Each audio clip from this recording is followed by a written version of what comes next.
నేను ఎప్పుడు పడ్డా? నేను పడలేదు. అసలు నాకేమైంది? అసలు ఏది ఇందుకు కొబ్బరి నూనె ఎత్తున్నారేంటి అని అంటున్నాడు. ఆయనకు అర్థం కాలేదు, ఒంట్లో ఉన్న సంగతి అర్థం కాలేదు. సరే అని చెప్పి అమ్మ మళ్ళీ ఇంకోసారి కళ్ళు మూసుకో, మనం ప్రార్థన చేస్తానంటే ఆయన అన్నాడు, ప్రార్థన చేస్తే చేసినవి కానీ సైలెంట్గా ప్రార్థన చేయన్నాడు. ఎట్లా చేయాలంట? వింటున్నారండి? ఇప్పుడు మనం ప్రార్థన చేయాలంటే ఎట్లా చేస్తాం? స్తోత్రం ఆయన అట్లాగా ప్రార్థన చేస్తాం. ఆయన అంటాడు, మీరు మౌనంగా ప్రార్థన చేయాల. చైతన్య గడు అంటున్నాడు, మీరు నోరు తెరిస్తే ఏసు రక్తం అంటారు, నోరు తెరిస్తే ఏసు రక్తం అంటాడు అయ్యగారు. ఇక నేను వెళ్ళాల్సి వస్తుంది. అందుకని చెప్పి నువ్వు సైలెంట్గా ప్రార్థన చేయి, మీరందరూ సైలెంట్గా ప్రార్థన చేయండి అన్నాడు. వింటున్నారండి? అంటే మేము సైలెంట్గా ప్రార్థన చేస్తే నువ్వు అట్లాగే ఆయన ఒంట్లోనే కూర్చోవాలనుకుంటుంది. అది ఆ పక్కన నుండి సూత్రం సూత్రం సూత్రం అని వాళ్ళు ముసుకేసుకొని సూత్రం సూత్రం సూత్రం అంటున్నారు. సూత్రం సూత్రం అనబాకండి, సూత్రం అనబాకండి, ఏసు రక్తం అనబాకండి. సూత్రం ఏసు రక్తం అంటే నాకు ఒళ్ళు మండుతుంది, ఆపండి అని వాళ్ళు కదుమండి. ఏం చేస్తావు? పిలిపించా. నోరు తెరవకూడదు ప్రార్థన చేయాలంటే, నోరు తెరవకూడదు. సైతాన్ గడు పెట్టాడు కండిషన్. అప్పుడు నేనేం చేసినంటే, సరే నువ్వు కళ్ళు మూసుకో, నేను నోరు తెరవను, నువ్వు కళ్ళు మూసుకో అన్నా. అమ్మ మీరు ఏం మాట్లాడబోకండి, సైలెంట్గా ఉండండి, కళ్ళు మూసుకోండి. నేను లోపల ఏసు రక్తం అంటూనే ఉన్నా. చెయ్యి పెట్టా లోపల, గుండెల్లో లోపల ఏసు రక్తం అని అంటూనే అనుకుంటూ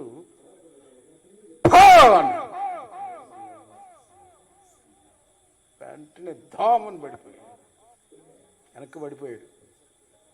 వాళ్ళందరూ నవ్వుకుంటున్నారు. మంచి పని చేసావు అయ్యగారు.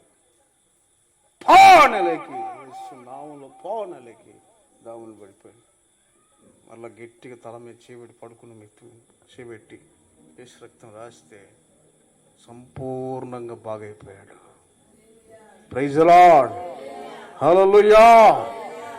ఇక లేచి సెకండ్ ఇచ్చాడు. అప్పుడేమన్నాడు? రావద్దు అన్నాడు, ప్రార్థన చేయకూడదు అన్నాడు. లేచి ఇచ్చి అయ్యగారికి మంచి నీళ్ళు ఇవ్వండి అంటున్నాడు.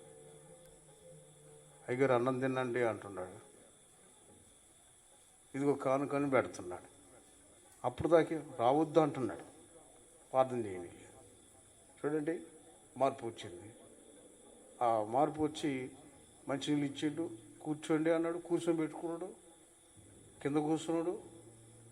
2 వాక్యాలు చెప్పండి అన్నాడు. 2 వాక్యాలు చెప్పా, ప్రార్థన చేశా, వచ్చేసా. Praise the lord. ఎందుకు ఈ విషయాన్ని చెప్తున్నానంటే, ప్రియమైన దేవుని బిడ్డలారా, కొందరికి సాతాను గడు ఏం చేస్తాడంటే కొన్ని కట్లు వేస్తాడు. ప్రార్థన చేయనివ్వకుండా, పాటలు పాడనివ్వకుండా, వాక్యాన్ని వినయకుండా సైతాను గడు ఏం చేస్తాడు? మనిషిలో ఉండి, ఇప్పుడు ఆయన ఏమన్నాడు? ప్రార్థన చేయబోకండి అన్నడా లేదా? చూస్తుండా లేదా? దేవుని బిడ్డలు అంటే అంత కోపంగా. ఇదన్నీ సాతాను క్రియలు. ఎప్పుడైతే అది పోయిందో, అది విడిచిపెట్టి ఎప్పుడైతే వెళ్ళిపోయిందో, అప్పుడు పక్కకొచ్చి కూర్చొని చక్కగా మాట్లాడుతున్నాడు. పక్కకొచ్చి కూర్చొని దేవుని మాటలు వింటున్నాడు. పక్కకొచ్చి కూర్చొని ప్రార్థన చేయించుకొని, మళ్ళా ప్రార్థన చేయించుకొని కానుకిస్తున్నాడు. ప్రైజ్ ది లార్డ్, హల్లెలూయా, హల్లెలూయా. చూడండి, మనం ఎప్పుడైతే పాపాల నిమిత్తమై చనిపోతామో, క్రీస్తు నిమిత్తమై సంపూర్ణంగా లేపబడి క్రీస్తు కొరకు బ్రతుకుతామో, ఆయన మనల్ని ఎప్పుడు విడిచిపెట్టే దేవుడు కాదు. ఎన్నటికి విడిచిపెట్టే దేవుడు కానే కాదు. మన కార్యం అవ్వలేదని కొంతమంది బాధపడుతూ ఉంటారు. ఎప్పుడవుతుంది ప్రభా, ఎప్పుడు నాకు ఒళ్ళు బాగవుతుంది ప్రభా, ఎప్పుడు నాకు పెళ్ళి అవుతుంది ప్రభా, ఎప్పుడు నాకు సమస్యలన్నీ తీరిపోతుంది ప్రభా, ఎప్పుడు ఇవన్నీ తీరిపోయి ఎప్పుడు సంతోషంగా ఉండేది ప్రభా అని చాలామంది అనుకుంటూ ఉంటారు.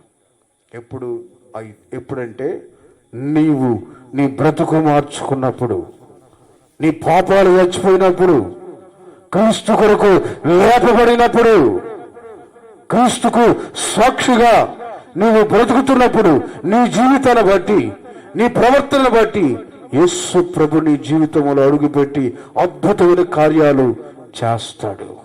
Praise the lord. కాబట్టి ప్రియమైన దేవుని బిడ్డలారా, ఎలా ఉండాలంటే మనము పాపము లేనివారు, యేసు ప్రభు పాపము లేనివాడు కాబట్టి మనం కూడా పాపము లేనివారమై ఉండాలి. మనం పాపము లేనివారమై ఉంటేనే మన జీవితంలో అద్భుతాలు జరుగుతాయి. పాపం చేస్తూనే ఉంటాం, లోకంలోనికి వెళ్తూనే ఉంటాను, ప్రార్థనకి వెళ్తూనే ఉంటాను, లోకంలో ఉంటాను అంటే నీ జీవితంలో ఏమాత్రం కార్యం జరగదు. నీ జీవితంలో కార్యం జరగాలంటే నువ్వు పాపాల నిమిత్తమై చనిపోయిన వ్యక్తివై ఉండాలి. నీ పాపాలు యేసు క్రీస్తు రక్తము చేత సిలువేయబడాలి. ఒకవేళ పాత రోత జీవితములు నీకు అలవాట్లు ఉండొచ్చు, కానీ క్రీస్తుని నమ్మిన తర్వాత నీవు ఎలా ఉండాలంటే ప్రభు కోసం బ్రతకాలి. పాపము లేనివాడు ఆయన. పాపం చేయమని చెప్పే దేవుడు కాదు. పాపము లేని పరిశుద్ధుడు గనుక, ఆయన పరిశుద్ధుడు గనుక ఆయన పిల్లలైన మనము పాపము లేని వారిగా బ్రతకాలి. అప్పుడే నీ జీవితంలో అద్భుతమైన కార్యాలు, ఆశ్చర్యమైన కార్యాలు జరుగుతాయి. తలలు వంచండి, అందరం ప్రార్థన చేసుకుందాం. అందరూ మోకరించి ఒక్క క్షణం ఈ సమయంలో మోకరించి ప్రార్థన చేయగలిగితే ఈ మందిర ఆవరణముల నుండి ప్రభు నీ స్వరం వినబోతున్నాడు. అందరూ నోరు తెరిచి బిగ్గరగా ఒక్క క్షణం ప్రార్థన చేయండి.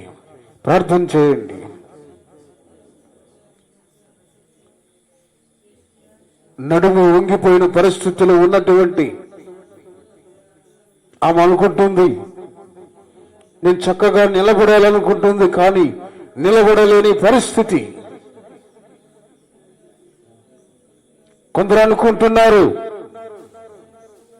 నా ఆర్థిక ఇబ్బందులు చక్కబడాలని, నేను ఇల్లు కట్టుకోవాలని, నా రోగం నన్ను విడిచిపెట్టి చక్కబడాలని అనుకుంటున్నావు. ఆమె కూడా అనుకుంది చక్కగా నిలబడాలని, కానీ సాతాను ఆమె నడుమును వంచేసి చక్కగా నిలబడలేని పరిస్థితికి, దుస్థితికి వచ్చినప్పుడు యేసు ప్రభువే ఆమె వద్దకు వచ్చి అమ్మా రమ్మని చెప్పి ఆమె మీద చేతులు ఉంచగా వెంటనే ఆ నడుము వంగిపోయిన పరిస్థితి నుంచి విడుదల పొంది, సాతాను శక్తి నుంచి విడుదల పొంది ఆయనను మగింపరిచింది. ఒక్కసారి ఆలోచించండి. నీ పరిస్థితి చక్కబడాలి, నువ్వు చక్కగా నిలబడాలి అంటే నిలకడైన ప్రార్థన, ప్రతిరోజు ఉదయకాలం లేచి ప్రార్థన చేసే అనుభవంలోనికి నీవు రావాలంటే, నీ ప్రార్థన చక్కబడాలంటే, నీ ఆర్థిక ఇబ్బందులు చక్కబడాలంటే, నీవు దేవుని మందిరానికి ప్రతి ఆదివారం వచ్చేటట్లుగా నీవు చక్కదిద్దుకుంటే ప్రభువే నీ పరిస్థితుల్లో చేతులు ఉంచబోతున్నాడు. ప్రభువే నీ పరిస్థితుల్లో చేతులు ఉంచబోతున్నాడు. ఆయన చేతులు ఉంచగానే నీ పరిస్థితులన్నీ చక్కబడతాయి. ప్రార్థన చేసుకోండి. చనిపోయిన లాజరు దగ్గరికి యేసు ప్రభు వెళ్ళి, కంపు పడుతున్న లాజరు సమాధి వద్దకు వెళ్ళి లాజరు అని పిలిచి నిర్జీవమైన శరీరములో జీవాన్ని లేచి నడవటానికి శక్తినిచ్చిన జీవాధిపతి అయిన అదిగో యేసుని చూడు. లాజరు చనిపోయిన తర్వాత యేసు ప్రభు ప్రక్కనే కూర్చున్నాడు. అంతకు మునుపు యేసు ప్రభు వస్తున్నాడంటే, యేసు ప్రభు వస్తున్నాడంటే, యేసు ప్రభు వాక్యం అంటే దూరంగా ఉండేవాడు, దేవుని మందిరానికి వచ్చేవాడు కాదు.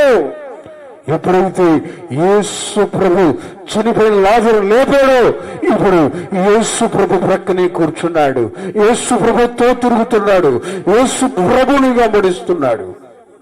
ప్రేమైన దేవుని బిడ్డలారా, యేసు ప్రభు ప్రక్కనే ఉండే అనుభవంలోనికి నీవు రావాలంటే నీ పాపాలు చావాలి, నీ తప్పిదములు చావాలి, నీ ఈర్ష్య చావాలి, నీ పగ చావాలి. నీ ప్రతి పాపము సులువు వేయబడితే యేసు నీ మీద చేతులు ఉంచుతాడు, యేసుని ఆశీర్వదిస్తాడు, నీ పరిస్థితులన్నీ యేసు చక్కబెడతాడు. ప్రార్థన చేసుకో. ఒక్కసారి యేసు ప్రభు పక్కనే పేతురు ఉన్నాడు.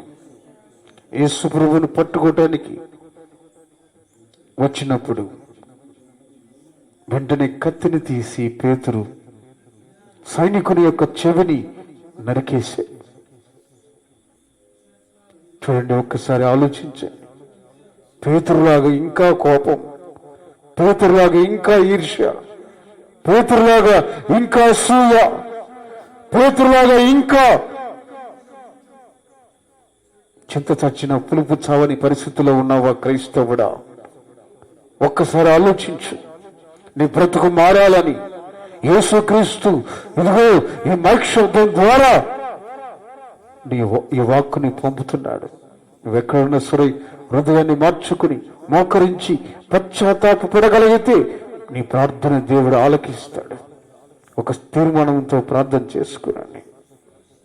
నువ్వు చావాలి, పాపము నిమిత్తమై చావాలి, క్రీస్తు కొరకు లేపబడాలి, చక్కగా నిలబడే అనుభవంలోనికి నీవు రావాలి. ఒక తీర్మానం చేసుకొని మీ కొరకు మేము ప్రార్థన చేయబోతున్నాం. ఎవరికి వాళ్ళు ప్రార్థన చేసుకోండి. ప్రేమ నమ్మకం కలిగిన తండ్రి, ప్రభావ బిడ్డలందరినీ తోడుకుని వచ్చి ఈ మందిర ఆవరణములోనికి నడిపించినందుకు నీకు స్తోత్రము నాయన. చక్కటి వాక్యాల ద్వారా ఈ బిడ్డలను మీరు బలపరిచినందుకు స్తోత్రము నాయన. తండ్రి, ఇప్పటి వరకు ఈ వాక్యాలు ఒక్కొక్క హృదయాలలో నిలిపినందుకై స్తోత్రములు చెల్లిస్తున్నాం.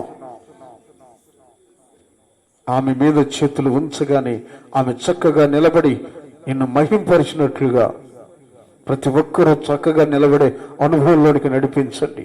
ప్రార్థనలో చక్కగా నిలబడాలి నాయన. దేవుని మందిరానికి వచ్చే విషయంలో చక్కగా నిలబడాలి ప్రభువా. ప్రతి విషయంలో చక్కగా నిలబడి నేను మహింపరిచి ఆరాధించే స్థితిలోనికి నీ బిడ్డలు నడిపించండి అయ్యా. లాజరు చనిపోయిన తర్వాత చక్కగా నిలబడ్డాడు నాయన. పేతురు పశ్చాత్తాపడినప్పుడు చక్కగా నిలబడ్డాడని నీ వాక్య లేఖనాల ద్వారా మాతో మీరు మాట్లాడినందుకై స్తోత్రములు నాయన. ఈ వాక్య సందేశం ప్రతి ఒక్కరిని స్పందించినట్లు ఒక్కొక్కరు హృదయాలు తెరబడేటట్లుగా కార్యం చేసి తండ్రి, ఈ వాక్యము ద్వారా మనోనేత్రాలు తెరబడేటట్లుగా సహాయం చేయమని, ఎందరైతే ఈ వాక్యము ద్వారా అయ్యా ఈ వాక్యాన్ని వింటున్నారో వాళ్ళ హృదయంలోనికి ఈ వాక్యం వెళ్ళును గాక, వారి హృదయం తెరబడును గాక, వారి హృదయంలోనికి ఈ వాక్యం వెళ్ళి మార్పు కలుగు చేయను గాక. ఆ రీతిగా నాయన మీరు కార్యసిద్ధి కలుగు చేస్తున్నందుకే స్తోత్రం, మీరు మహిమ పొందుతున్నందుకే స్తోత్రము నాయన. సేవకుని ఇప్పటిదాకా బలపరిచి ఆశీర్వాదకరంగా మీరు బలపరిచి వాడుకున్నందుకై స్తుతి స్తోత్రాలు చెల్లిస్తూ ఆరాధనంతటిని ఆశీర్వాదకరంగా మహిమకరంగా జరిగించినందుకై స్తోత్రాలు చెల్లిస్తూ యేసుక్రీస్తు నామములో అడిగి వేడుకుంటున్నాం తండ్రి. ఆమేన్.